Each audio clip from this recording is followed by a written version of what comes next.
السلام عليكم ورحمة الله وبركاته. حياكم الله يا أمة الإسلام.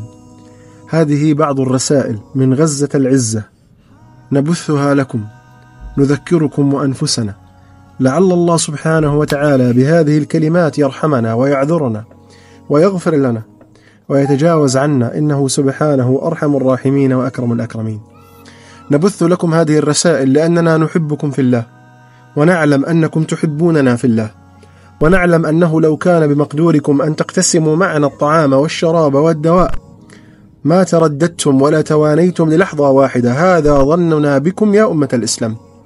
وإن كان عتبنا على من خذلنا وهو قادر على نصرتنا، إلا أننا نحمل للمسلمين وللسواد الأعظم من المسلمين محبة وتقدير واحترام، ولا نقول فيهم سوءا أبدا والله، ونحسن بهم الظن.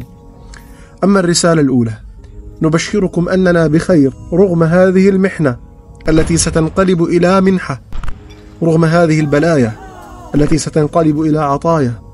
والله إننا بخير، لأن بعد الضيق الفرج وبعد العسر يسرا. هذا وعد ربنا سبحانه وتعالى، إن مع العسر يسرا، إن مع العسر يسرا. كيف نقنط ونعجز ولا نقول أننا بخير والله سبحانه وتعالى يقول: مستهم البأساء والضراء وزلزلوا حتى يقول الرسول والذين آمنوا معه متى نصر الله، ألا إن نصر الله قريب. فنحن مستبشرون رغم كل ما ترونه من دماء وأشلاء. الرسالة الثانية، إن من أعظم الدروس التي خرجنا بها يا إخواننا في هذه المحنة أنه ليس لنا إلا الله سبحانه وتعالى، فلم نعد نتكل على عرب ولا عجم ولا على غرب ولا فرس ولا روم. لا تسمع في غزة وشوارعها إلا يا رب أنت لها ولكل كرب. لقد تعلقت القلوب بالله سبحانه وتعالى، وتحقق التوحيد بمعناه الحقيقي. سبحان الله، ولو أننا بذلنا من الوقت ساعات وأيام حتى نعلم الناس ما تعلموه في هذه المحنة ربما لا نستطيع. فالحمد لله، لا اتكال ولا اعتماد إلا على الله سبحانه وتعالى. أما الرسالة الثالثة، فنقول لكم: هم لا يقتلوننا فقط بالصواريخ، يقتلوننا بالجوع، يقتلوننا بحرماننا من الدواء والماء. فنحن هنا لا نموت فقط بالقصف والدمار. نريدكم أن تعلموا أن النعم التي بين أيديكم هي بالنسبة لنا شيئا عظيما، ولو ربما أن يتحصل رب أسرة على طعام وماء لم يتلوث أهون من زحزحة الجبال، والله المستعان. فيا من تتقلبون في النعم، احمدوا الله سبحانه وتعالى على ما رزقكم. قال الله: لئن شكرتم لأزيدنكم.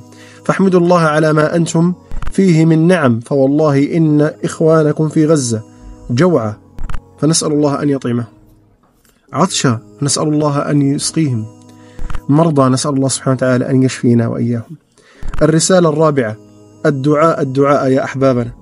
إنك تملك بكل شيء الدعاء. لا تقل لا أملك سوى الدعاء، بل قل أملك كل شيء بالدعاء. الدعاء سلاح المؤمن الذي لا يصد ولا يرد.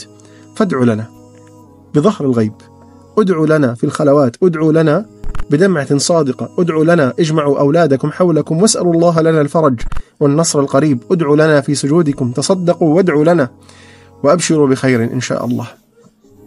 وأريدكم أن تعلموا أنه في خضم هذه المحنة كثير من الناس عادت لربهم، عادوا للصلاة، عادوا للعبادة، أصلحوا ما بينهم وبين إخوانهم. صحيح أنها صعبة، وفقد أحبة كثر رحلوا، وعائلات شطبت من السجل المدني، لكننا نحاول أن ننظر للأمر من زاوية ترضي الله سبحانه وتعالى، فلا نقول إلا ما يرضي ربنا. إنا لله وإنا إليه راجعون. ماذا عسانا أن نقول؟ نخرج على البثوث وفي المقاطع نبكي ونلطم ونشق الصدور ونضرب الوجوه؟ لا والله، لا نفعل هذا. لا نقول إلا ما يرضي ربنا. إن العين لا تدمع وإن القلب لا يحزن وإن على فراق إخواننا لمحزونون. ومستبشرون أن الفرج قريب، وأن النصر قريب، وأنها ستنقضي، وأن الحرب ستضع أوزارها، لأن الله سبحانه وتعالى قد وعدنا بالنصر، وقد وعدنا أنه كلما أوقدوا نارا للحرب سيطفئها الله بطريقة أو بأخرى. نبتسم فرحا بأن الله سبحانه وتعالى اصطفانا في هذه الأرض واصطفانا لهذه الأحداث، ونسأله إن كتب لنا الحياة أن يكتب لنا الأجر كاملا غير منقوص، وإن قضى الله سبحانه وتعالى وكتب الله لنا أن نرحل إليه فنسأله حسن الخاتمة، ونسأله قبل الموت توبة، وعند الموت شهادة، وبعد الموت جنة ونعيمة، وأن يجعل آخر كلامنا من الدنيا لا إله إلا الله.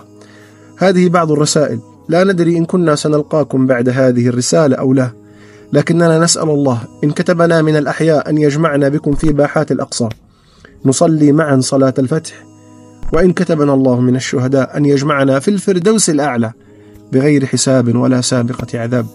يا أمة الإسلام الدعاء الدعاء، يا أمة الإسلام الدعاء الدعاء. وصيتنا الأخيرة لكم: لا تألفوا تلك المشاهد التي ترونها، استمروا في هذه الحرقة وهذه المشاعر الطيبة، وارفعوا الأكف إلى الله سبحانه وتعالى، كل من يدعوه يلقاه قريبا. والله سبحانه وتعالى قال: وإذا سألك عبادي عني فإني قريب أجيب دعوة الداعي إذا دعاني. أحبكم في الله ونحبكم في الله. لا تصدقوا من يقول أن أهل غزة ساخطون عليكم، أو أنهم يبغضونكم، أو أنهم يذكرونكم بسوء. والله عتبنا فقط على من كان قادر على نصرتنا وتخاذل، وعند الله تجتمع الخصوم. أما أنتم فأنتم أحبابنا وتيجان رؤوسنا، ونسأل الله لكم الخير، وأن يحفظ بلادكم، وأن يجمعنا وإياكم على خير. سبحانك اللهم وبحمدك، نشهد أن لا إله إلا أنت، نستغفرك ونتوب إليك. شعارنا الدعاء وصية بيننا. والسلام عليكم ورحمة الله وبركاته.